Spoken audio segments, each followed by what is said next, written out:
আসসালামু আলাইকুম ওয়া রাহমাতুল্লাহি ওয়া বারাকাতুহু। সম্মানিত দর্শক বিন্দু, শিশু কিশোরদের জন্য ইসলামিক আয়োজন নাজাতের ঘরে আপনাদের সবাইকে স্বাগত। আজকের পুরো আয়োজন আপনাদের সাথে আছে আমি মোহাম্মদ আনাস হুসাইন। আমি কুমিল্লা বাইতুল নাজাত ইন্টারন্যাশনাল হিফজ বিভাগের একজন ছাত্র। প্রিয় বন্ধুরা, আজকে আমরা আলোচনা করব হিংসা হলে কি কেমন শাস্তি।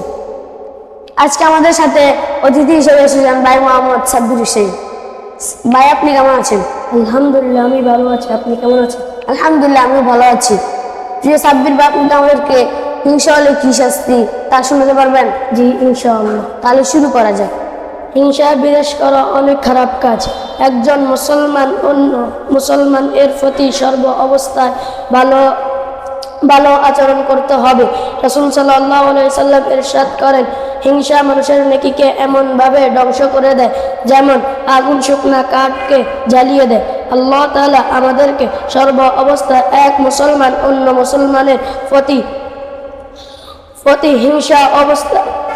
হিংসা অবস্থা থেকে বিরত থাকার তৌফিক দান করুক, আমিন।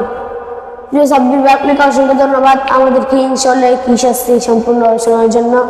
প্রিয় দর্শক বৃন্দ, আপনাদেরকে অসংখ্য ধন্যবাদ আমাদের পাশে থাকার জন্য। আবার দেখা হবে নতুন কোনো পর্বতে। সে পর্যন্ত সুস্থ থাকুন, ভালো থাকুন। আল্লাহ হাফেজ।